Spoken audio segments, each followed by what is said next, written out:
au Polysécure, épisode sur l'actualité au 17 mai 2026, enregistré le 18. J'ai quand même réussi à limiter les choses. Pas que j'ai pas fait des efforts particuliers pour réussir à ça. J'ai eu des problèmes d'infrastructure, donc notamment le site web est tombé en panne pendant environ 1 heure hier, justement, fait que j'ai eu d'autres défis à régler. Ces genres d'infrastructures sont, on va dire, vieillissants, dans lesquels j'entretiens pas parce que j'ai pas beaucoup de temps dernièrement. Donc, au-delà des patchs, il y a des éléments structurants à organiser, ce que je vais faire dans les essentiellement les prochaines semaines, en tout cas du moins quand je vais réussir à reprendre un peu un sens de ma vie, en quelque sorte. Donc, je reviens du Nord 6, super expérience comme d'habitude essentiellement. Des rencontres fantastiques, des conversations fantastiques avec des gens fantastiques. Et j'en sors avec des gens avec qui je vais continuer à parler, dialoguer suivant l'événement. Donc, c'est fantastique. Je crois que c'est probablement la plus belle chose que je peux obtenir. Plus beaucoup de beaux podcasts aussi enregistrés, là, mais au-delà de ça, c'est les rencontres humaines qui sont vraiment très marquantes dans cet événement-là. Donc, je suis toujours très heureux d'y participer. Et incessamment, je vais y participer également l'an prochain sur la même forme. Bref, tout ça est ultra chouette. Bref, Shameless Log, 3 au 5 juin, le 6, laquelle je vais aller. Puis justement, de ces rencontres-là que j'ai faites au NordSec, il y a peut-être des éléments ou des enregistrements qui auront lieu au SIC. J'ai très hâte d'en savoir plus puis de pouvoir aller plus loin. Je suis vraiment très heureux de cette situation.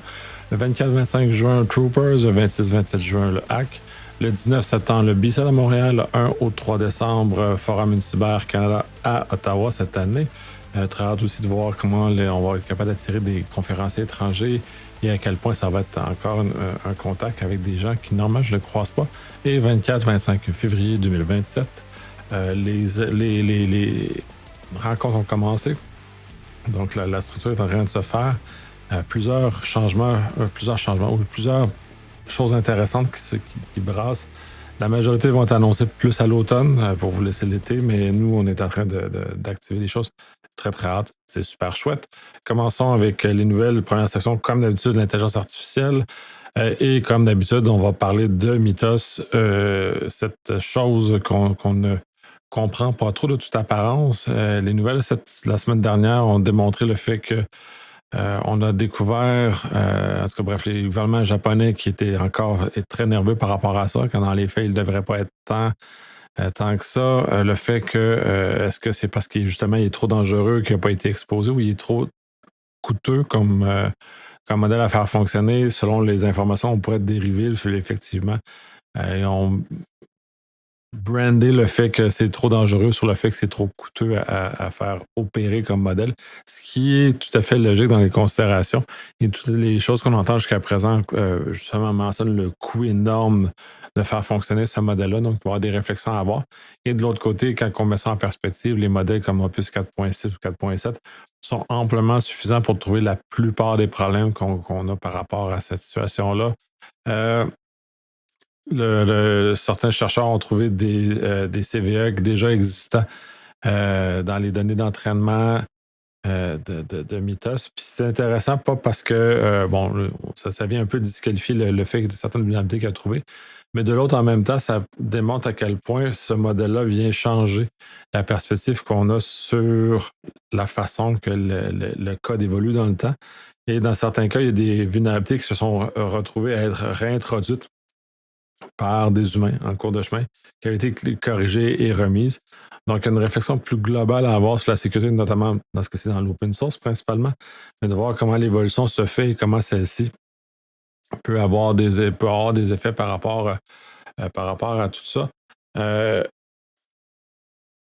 Curl, les mainteneurs de Curl, justement, sont très dans cette perspective-là que c'est un gros coup marketing aussi qui rajoute aussi. Ça fait là qu'ils ont juste trouvé une vulnérabilité, mais c'est un des codes les plus, je pense, surveillés et testés au monde. Donc, en même temps, toute chose étant relative, oui, effectivement, c'est un stunt publicitaire, mais en même temps, Curl est un des projets open source les plus frappé qu'on a dessus. Puis finalement, la dernière chose sur Mythos, puis justement, ça m'a donné un peu de crédit sur la capacité de ça, c'est le fait d'avoir trouvé une faille dans le kernel M5 en 5 jours. Mais si on retrouve 5 jours de recherche par Mythos, le coût, il est énorme pour obtenir ce genre de choses-là, mais on est capable de voir des éléments qui permettent d'aller plus loin. Cela étant dit, ça revient aussi souvent sur ce genre de choses-là sur lequel je tape.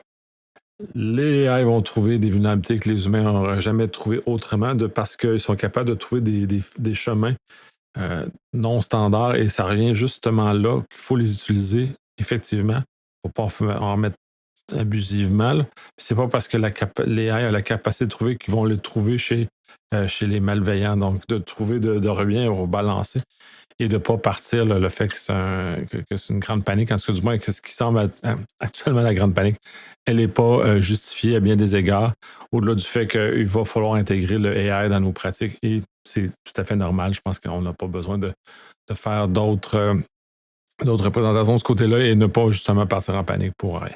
Bref, sous-section suivante, 2 nouvelles. La première sur la santé. La première, le fait que l'Ontario a analysé les effets d'usage du AI dans la prise de notes par les médecins. Puis pour se rendre compte qu'il y avait énormément de problèmes qui faisaient référence à des choses qui n'existaient pas, des prescriptions qui n'existaient pas, bref. Il y a un problème de qualité très, très important. Puis quand on considère que la santé peut avoir des conséquences très importantes sur la vie humaine par la suite ou la qualité de vie qu'on a après, ben, c'est important de qualifier. Et la conclusion du rapport, entre autres, c'est justement de s'assurer de bien tester les modèles avant de les autoriser. Parce que clairement, ça n'a pas été fait en Ontario. On a beaucoup de domaines qui ont des conséquences sociales et humaines très importantes. Ça serait très important justement de mieux qualifier l'usage de ces outils-là pour que ça soit dans la portée et que ça n'ait pas de conséquences néfastes. On le voit dans d'autres domaines aussi que très publiquement, il y a des ratés importantes par rapport à l'usage du AI. Donc, ce serait important de se calmer un peu par rapport à tout ça et de prendre les bons outils pour les bonnes choses et éviter de mettre en danger, dans ce cas-ci, les usagers du système de santé. J'imagine qu'au Québec, ça va être la même chose. J'imagine qu'en France, ça va être la même chose, cette préoccupation-là. On va aller plus vite, mais en même temps, aller plus vite, est-ce qu'on réduit la qualité? C'est un peu ça aussi. Il faut commencer à remettre en perspective. Bref, deuxième nouvelle, cette session-là, elle est beaucoup plus triste. Puis il y a beaucoup de questions à se poser sur ça, justement. Le fait qu'un adolescent se serait intoxiqué à le fait que ChatGPT l'aurait incité à prendre une série de médicaments qui étaient dangereux pour lui, puis comme mener jusqu'à la mort. Et essentiellement, ce qui est très triste, 2 choses là-dedans. La première, c'est que le fait que les gens, les jeunes, croient que le AI a la connaissance, qui est complètement faux. Puis on revient souvent à ça, ça n'a pas de connaissance. Ce n'est qu'un modèle statistique. C'est pas parce que ça te parle que c'est intelligent. Il faut enlever ça de la tête des gens, donc sensibiliser. Et essentiellement, dans ce cas-ci, c'est une poursuite qui a amené ça dans les nouvelles sur le fait que les parents poursuivent OpenAI pour cette situation-là. Ce qui est, selon le modèle américain, la façon de réguler l'usage de ce genre d'outils-là. Donc, c'est correct. Par ailleurs, c'est le modèle américain attend toujours des éléments catastrophiques avant d'appliquer des mesures préventives. Dans ce cas-ci, ça va poser des mesures préventives. Et là, il y a plusieurs éléments à voir. Puis ça, là où je ne sais pas, dans les faits, il faudrait éduquer les gens davantage et c'est contraire à la volonté des compagnies de AI d'une adoption massive et d'usage massif, justement comme des pushers de drogue qui veulent nous habituer et ensuite vont commencer à augmenter les prix. C'est un peu dans cette perspective-là qui fonctionne à l'heure actuelle. Donc, on a un problème d'incitatif qui ne les incite pas à faire mettre les avertissements nécessaires et éduquer les gens à faire un bon usage de ce que c'est l'intelligence artificielle. Donc, on a un peu ce problème-là. Et en même temps, ces compagnies-là, c'est pour ça qu'il faut être tenu responsable dans un cas d'une poursuite comme celle-là, pour qu'ils mettent en place des mesures préventives, s'assurer que le modèle où il y a des safeguards dans le modèle ou des guardrails, peu importe comment on peut les nommer dans les circonstances, plus intervenir pour éviter que ce genre de situation-là arrive, pour peut-être déconnecter un peu les gens puis les ramener un peu au réel et de consulter des vrais professionnels de la santé quand il y a des situations complexes comme ça se présentent et justement pour pas mener à des situations tristes comme il est arrivé. Donc, bref, si vous avez des gens autour de vous, essayez de diffuser la nouvelle que c'est bien, mais qu'il faut limiter l'usage, comme beaucoup d'autres choses d'ailleurs. Tout ce qui est vibé, du vibe coding, et ainsi de suite, il y a beaucoup d'éléments qui sont intéressants dans le cycle de nouvelles la semaine passée, notamment le fait qu'on est très dans la transformation du métier de programmeur vers un métier de superviseur essentiellement. Le problème à ça, c'est que là, il faut, pour devenir superviseur, il faut avoir de l'expérience pour lire le code, pour surveiller ce que les intelligences artificielles font. Donc, on a un chemin à explorer de ce côté-là et justement de trouver une structure pour amener les juniors à prendre cette expérience-là et les amener à être capables d'intervenir correctement quand c'est nécessaire pour justement être capable de lire le code et de comprendre ce que l'AI nous garoche. Et alors, avec ça, le volume de code que l'AI garoche ne nous permet pas facilement d'agir comme humain. Donc, on est comme dans un paradoxe où on veut produire plus de code, mais on n'a pas plus d'humains qui sont capables de réviser le code. Puis ensuite, on va utiliser des outils comme Mythos, par exemple, pour réviser le code. Donc, on est comme dans un drôle de paradoxe, si on veut. Mais en même temps, c'est un peu comment les structures humaines fonctionnent. Donc, peut-être que c'est le chemin à prendre. Puis finalement, il y a une étude qui a été faite sur le fait que l'usage d'incitatifs ont démontré que, disons, si on payait le bon comportement des développeurs en cybersécurité pour la qualité du code, ça avait un effet direct sur la qualité du code qu'avec. C'est un élément intéressant. Puis c'est probablement, de toute façon, les machines réagissent de la même façon. Donc, de voir comment on peut amener ça un peu ailleurs. Autre sous-section, hallucination. Il y a beaucoup de choses qui euh, sont troublantes. Le fait que des faux, des faux modèles qui sont sur Hugging Face sont capables de s'insérer, la capacité de générer des downloads de modèles toxiques pour les gens, donc désinfecter. Les malveillants n'arrêtent pas de. Sont merveilleux pour ça. C'est infini ce qu'ils vont explorer. L'autre, c'est comment les hallucinations causent des problèmes de sécurité. L'article amène plusieurs facettes intéressantes, c'est-à-dire le fait que ça crée des faux, ça déclare des faux problèmes, ça ne voit pas des problèmes, ou ça crée une panoplie de fausseté ou d'éléments plausibles, et on revient encore sur le fait que, comme pour la santé humaine, il faut vérifier ce que la machine fait parce qu'elle n'a pas la vérité, elle ne fait dire que ce qui est plausible. Donc, en cybersécurité, ça amène des faux incidents, ça amène des faux risques, des fausses vulnérabilités. Donc, il faut tout trier ça et prendre des gestes concrets par rapport à cette situation-là dans laquelle on peut devoir œuvrer. Et finalement, dernière nouvelle à cette sous-section-là, Microsoft est capable de démontrer qu'il est capable de générer des lignes de commande et de la télémétrie synthétique pour aider à pratiquer les modèles à l'aide du AI. Donc, c'est intéressant de voir qu'on va être capable de tester les équipes avec du code synthétique. Probablement encore, on revient sur est-ce que c'est du code plausible, est-ce que c'est valide pour pratiquer pour de vrai? Ça sera à voir, mais c'est intéressant comme constat qu'on est capable de pouvoir peut-être entraîner, puis c'est un peu au niveau, en tout cas du moins pour la réponse à l'incident, d'amener les gens à se pratiquer, ce qui est très important. À contrario des développeurs, il faudrait trouver peut-être des stratégies pour réussir à faire ce genre de choses-là. Fin des. Non, dernière sous-section, le fait de tout ce qui est massif à l'heure actuelle, il y a beaucoup de titres d'articles qui sont très dans le massif, c'est pour ça que j'ai nommé ça comme ça. Incidemment, le Google a mentionné le fait qu'ils ont intercepté une attaque dite massive ou industrielle faite par le AI. Donc, on est toujours dans un contexte un peu de grands titres. Oui, il y a des attaques qui sont faites. Oui, les attaquants l'utilisent. C'est à géométrie variable. Sur le terrain, je n'ai pas vu tant que ça. Enfin, je n'ai pas tant d'expérience qui me permet de qualifier quoi que ce soit.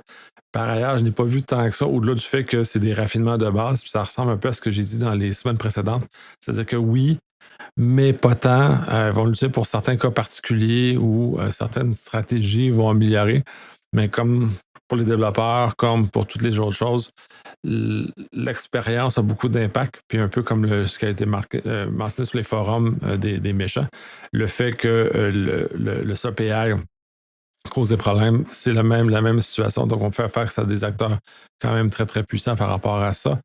Euh, ce qui vient par la nouvelle qui suit par à ça, ben, effectivement, les attaquants utilisent beaucoup de choses comme on fait en entreprise pour automatiser, pour améliorer, pour mécaniser leur travail, mais on va jamais beaucoup plus loin que ça.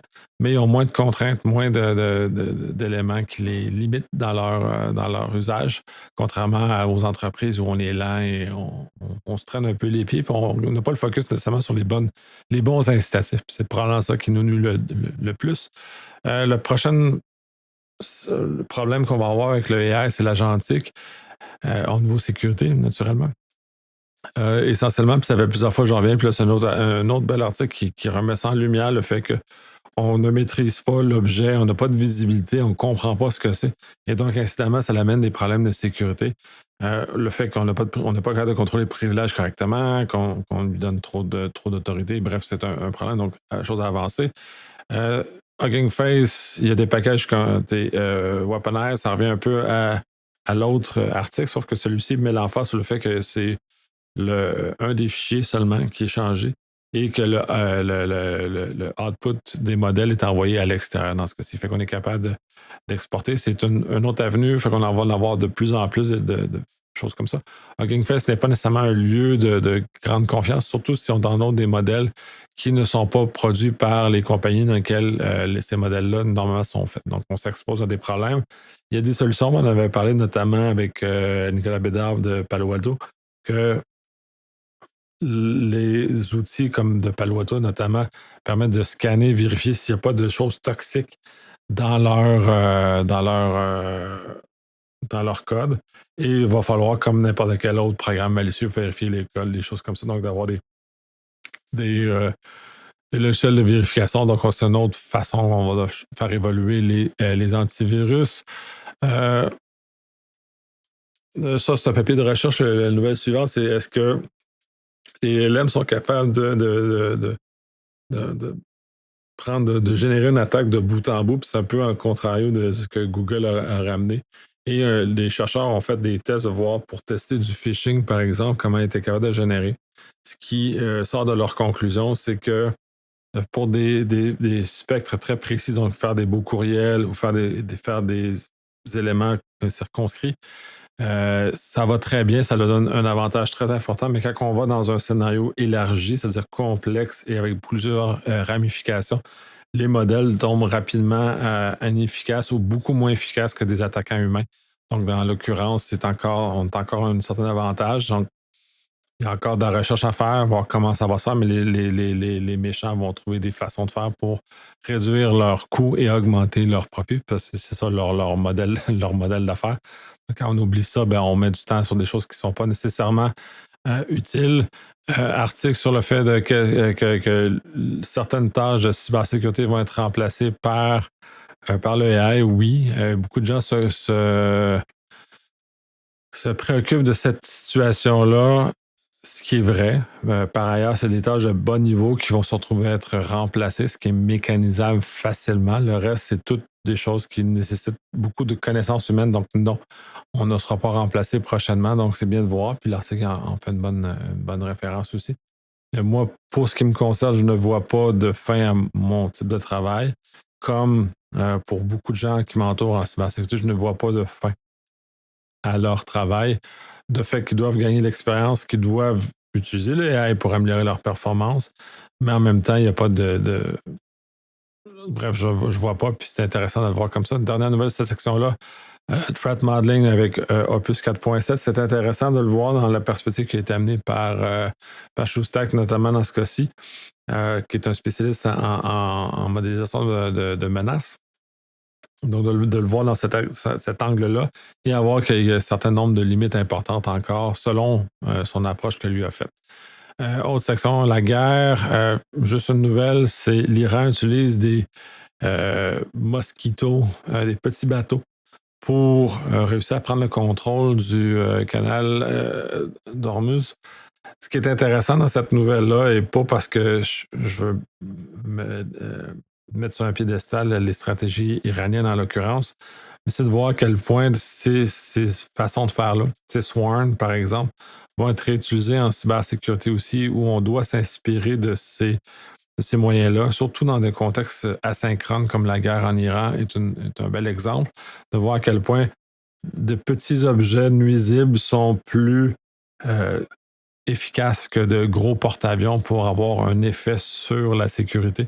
C'est aussi vrai en sécurité kinétique, comme on voit dans cette guerre-là, comme en cybersécurité, comme on voit d'autres facettes. Donc, de s'inspirer, c'est juste malheureux qu'on se retrouve dans cette situation-là, puis ça crée des dommages très, très importants à la société, en tout cas notre modèle de vie à l'heure actuelle.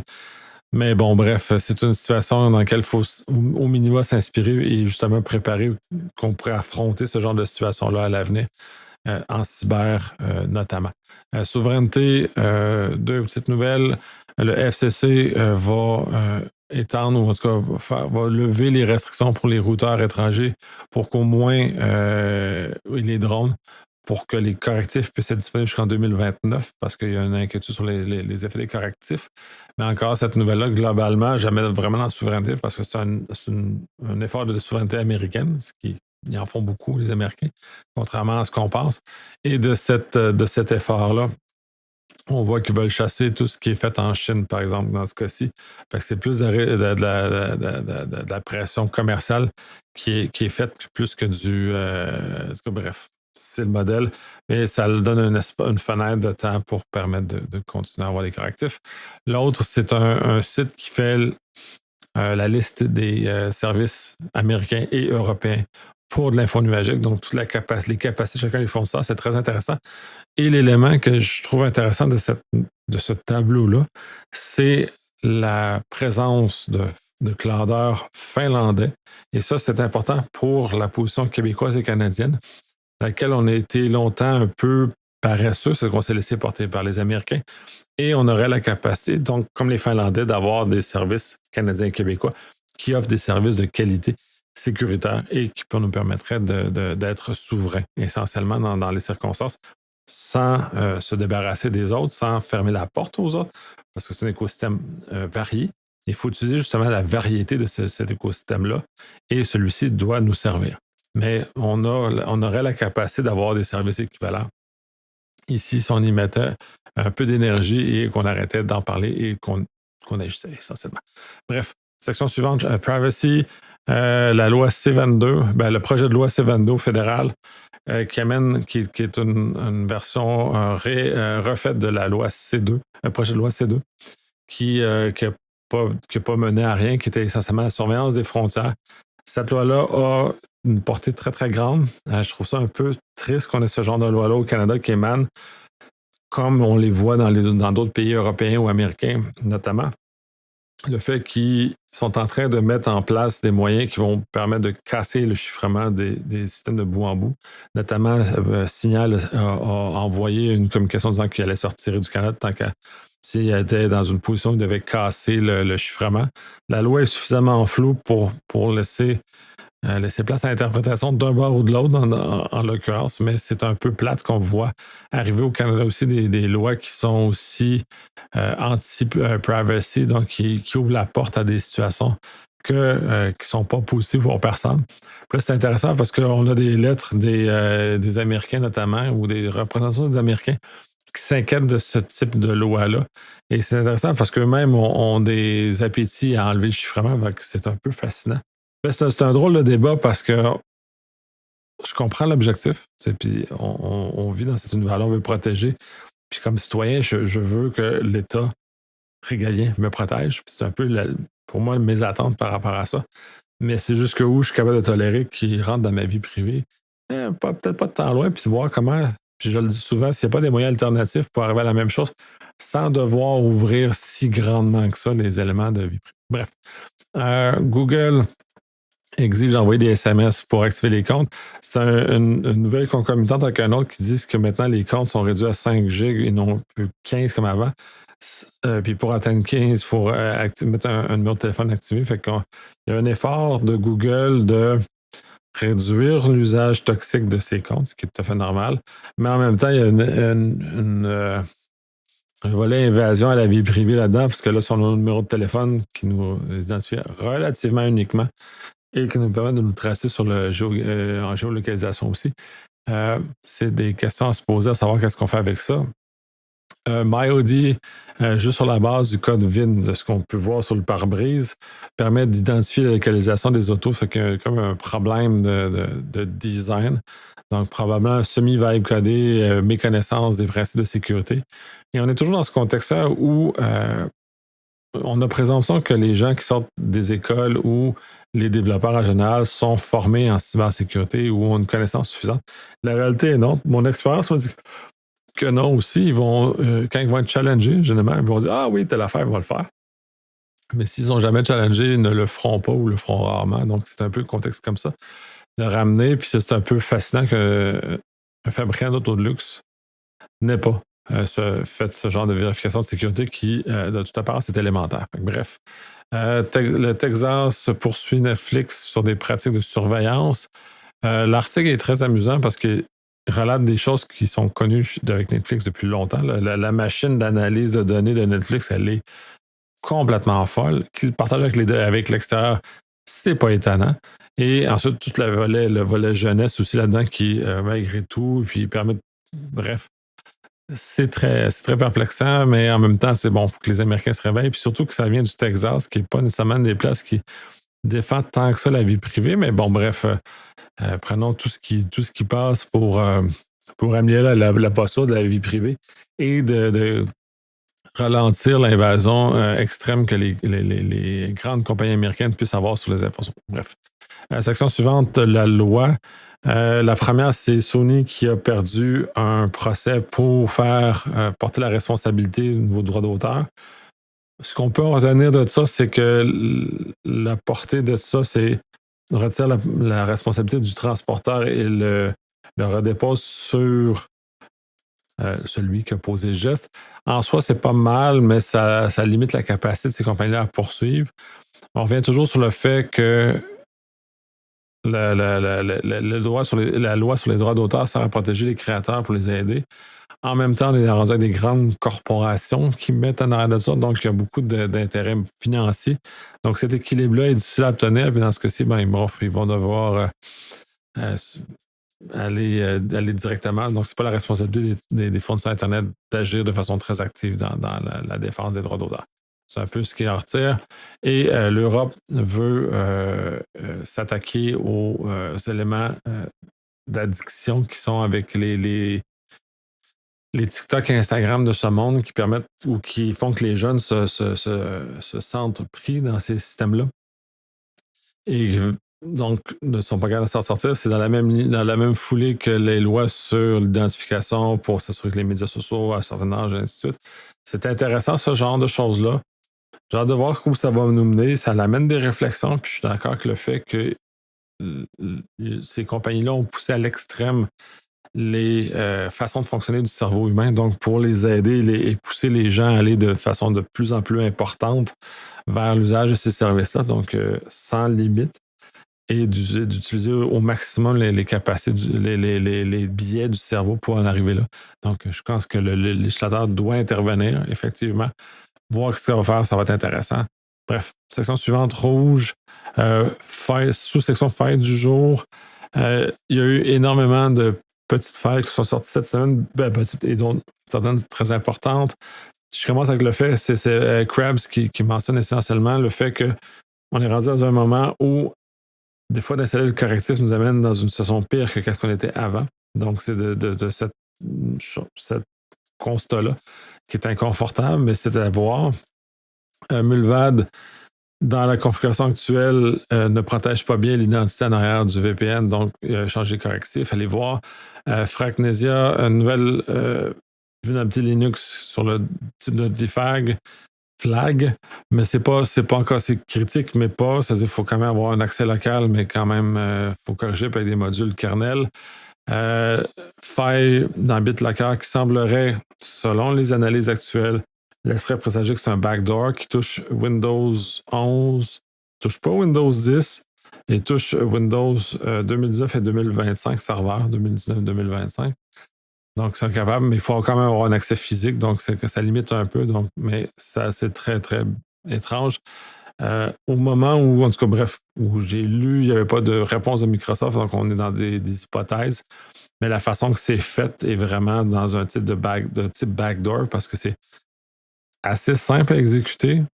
Mais bon, bref, c'est à voir. Et dernière nouvelle, cette sous-section-là est essentiellement avec la quantité de vulnérabilité Linux qui apparaît et probablement, ben pas probablement, notamment causée par le AI, par la recherche avec du AI.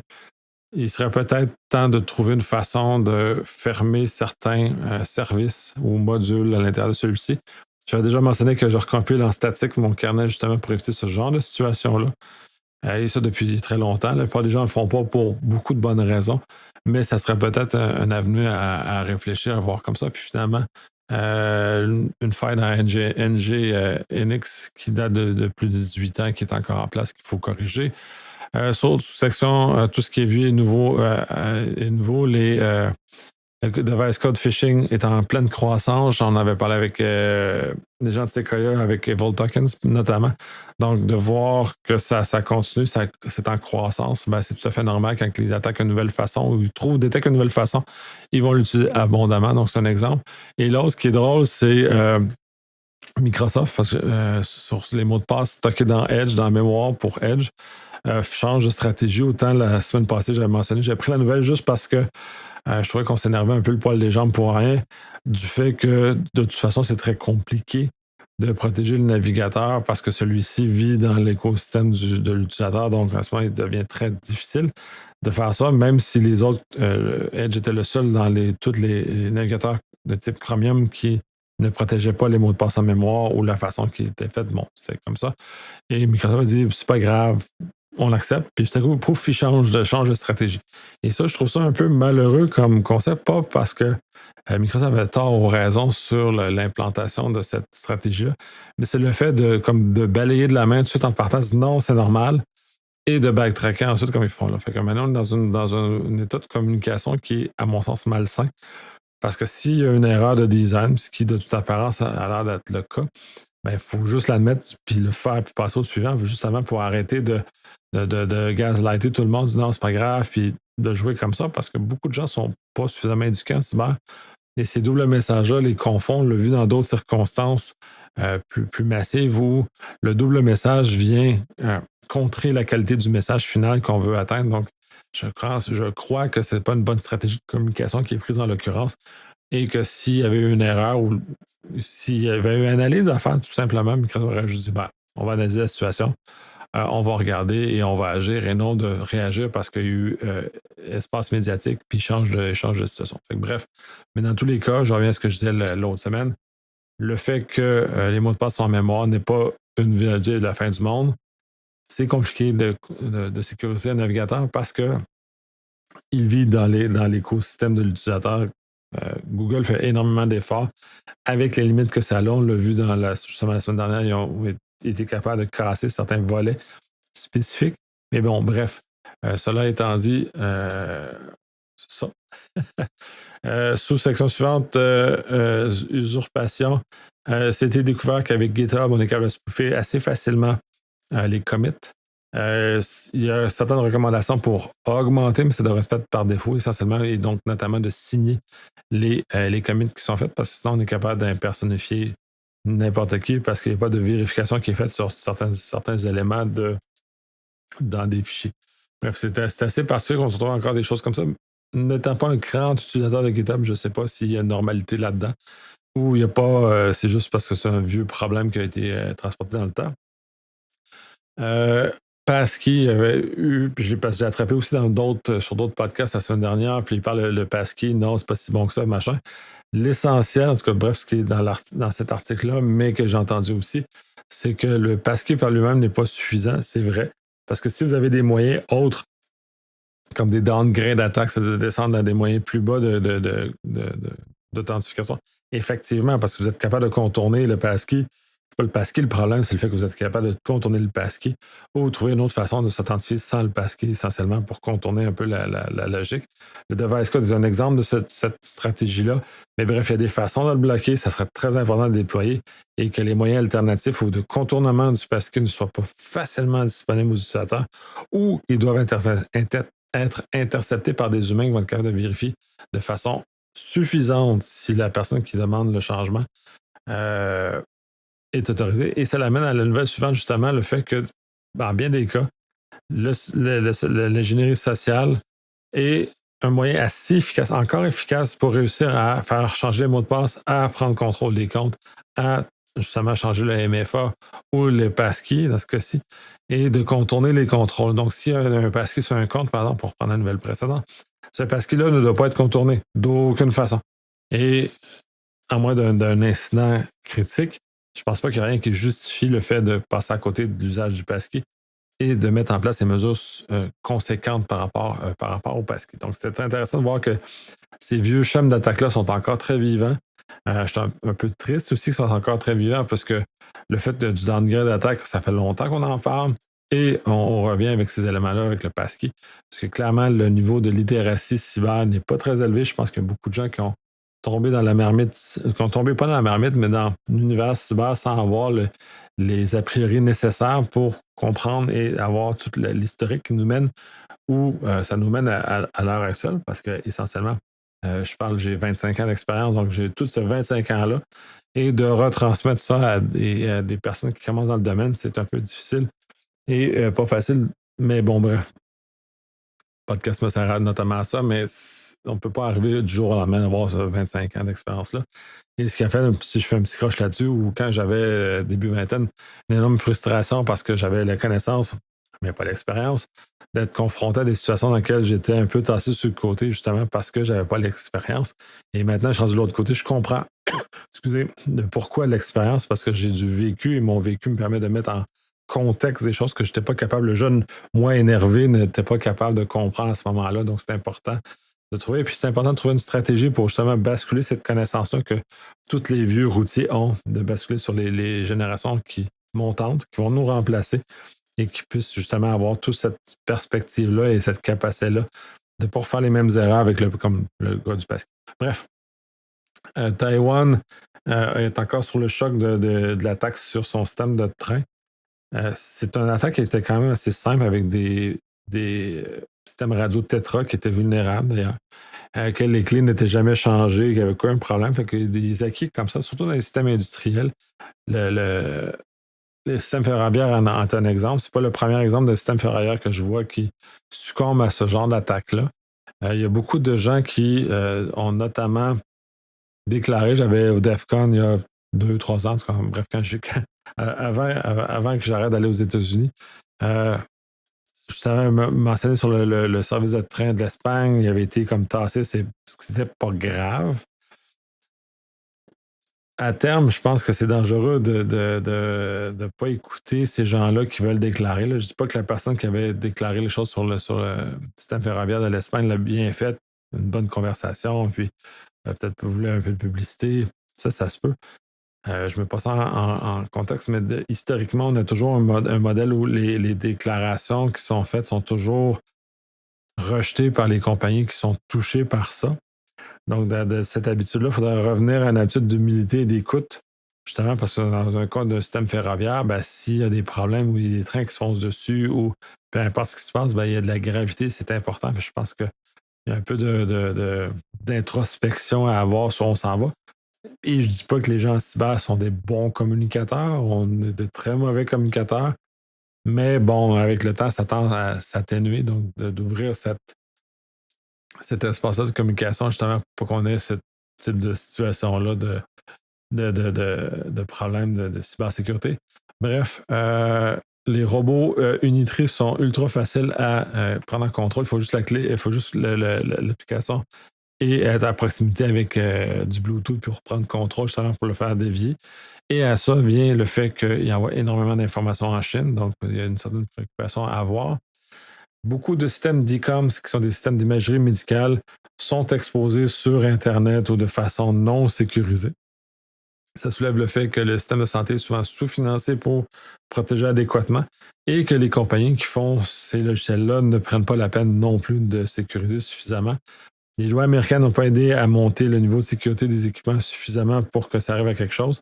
Au Canada ou en Europe, non plus, on n'a pas réussi à mettre les incitatifs suffisants pour faire basculer les habitudes des fabricants. Donc, on se retrouve avec des systèmes qui sont vulnérables et les hôpitaux ne sont pas plus d'incitatifs pour mettre la sécurité en place. C'est très compliqué, changer ces systèmes-là. C'est très compliqué, mais c'est un peu décevant de voir autant de systèmes comme ça, aussi vulnérables, aussi exposés. Surtout que les informations qui sont contenues sont très sensibles. C'est de l'imagerie médicale, bref, c'est très, très, très sensible. Euh, Autre nouvelle câble, les câbles fibre optique permettent de faire de l'écoute sans laisser de traces. Je trouve ça intéressant parce que le titre laisse penser que c'est des câbles qui sont sous-marins de fibre optique qui sont utilisés. Et non, c'est des câbles qui sont mis dans une salle. La vibration permet de décoder la conversation qu'il y a lieu sans avoir un micro ou tout autre équipement qui laisse des traces. Dans ce cas-ci, donc c'est très intéressant de voir comment cet élément-là fonctionne et permet de justement faire de l'écoute. On n'arrête pas le progrès. Euh, le hacking de firmware de disque dur, c'est intéressant juste parce que le fait que des personnes ont décidé de prendre et de renverser les firmware pour détecter des commandes non divulguées par les fabricants, des passe-droits par les fabricants et plein d'éléments comme ça. Quand on met en perspective toutes les autres nouvelles qu'il y a eu la semaine dernière, le fait qu'il y a des codes cachés qui permettent d'ouvrir, donc si on prend le code de BitLocker par exemple, sous réserve que Microsoft confirme ou informe. Bref, ce qui se passe avec ça ou corrige le problème, ce qu'on va voir dans les prochains jours, ça va. Bref, j'espère qu'il va y avoir une correction et une histoire qui se tient. Mais bref, de voir dans les disques durs, on a plein de petits passe-droits, de facettes comme ça qui existent. Bref, c'est intéressant dans cette analyse-là. Fait qu'elle un petit peu de misère en ce lundi. Peut-être que j'essaie de parler effectivement trop vite parce que j'ai tellement de nouvelles à passer.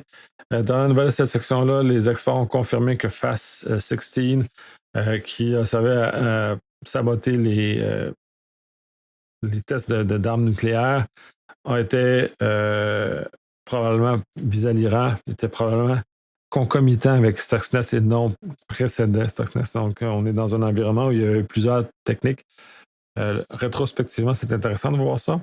C'est intéressant aussi que voir que les attaques en cyber existent depuis beaucoup plus longtemps qu'on pense et que ce qu'on voit actuellement à cause des guerres actives ne sont qu'une représentation visible des attaques qui se passent réellement et comment tous ces acteurs-là agissent et ont des effets sur ce qui se passe.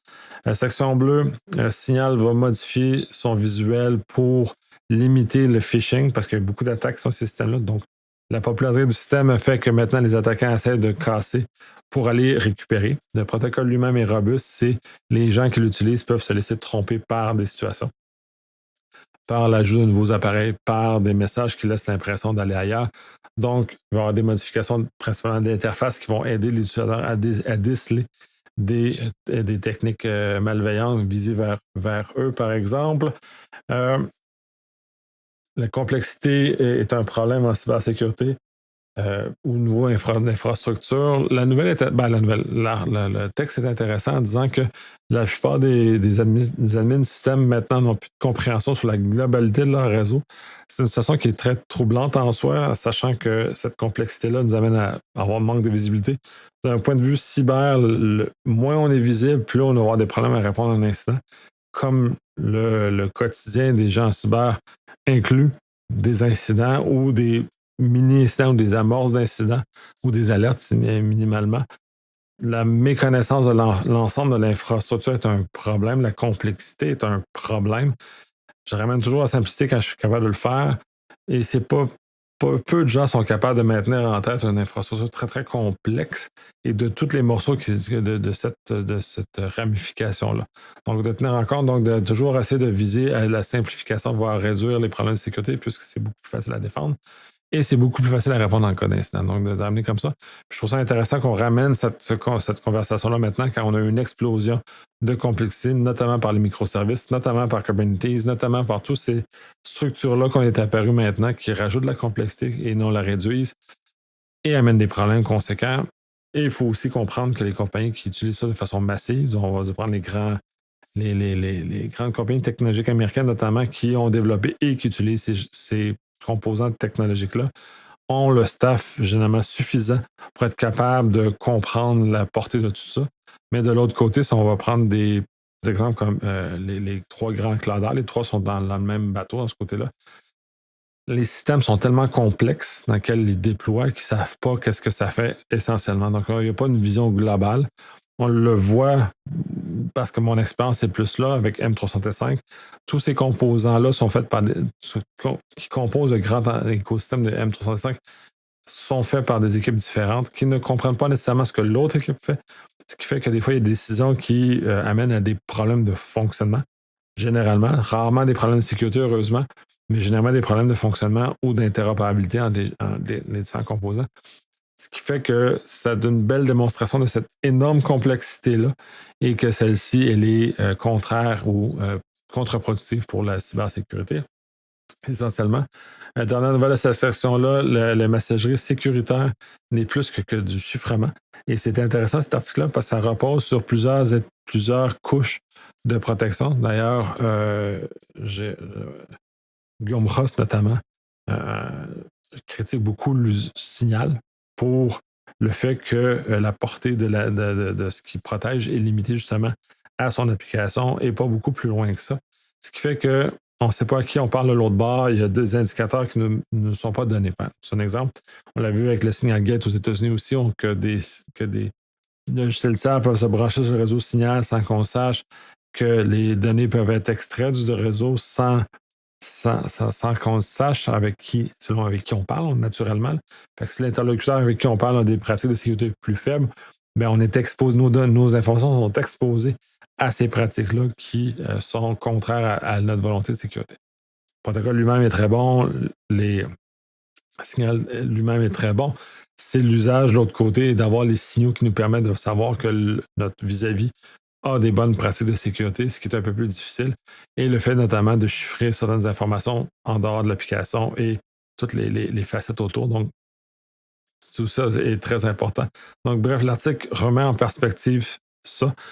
Bon, l'article sert à vanter les mérites d'une application, le type, celle-là est américaine, mais de type Olvid, que les Français, vous êtes plus familiers. Les Américains ont développé de tout ça part, c'est le même genre d'application. Oui, ça a des avantages. Oui, ça a d'autres choses.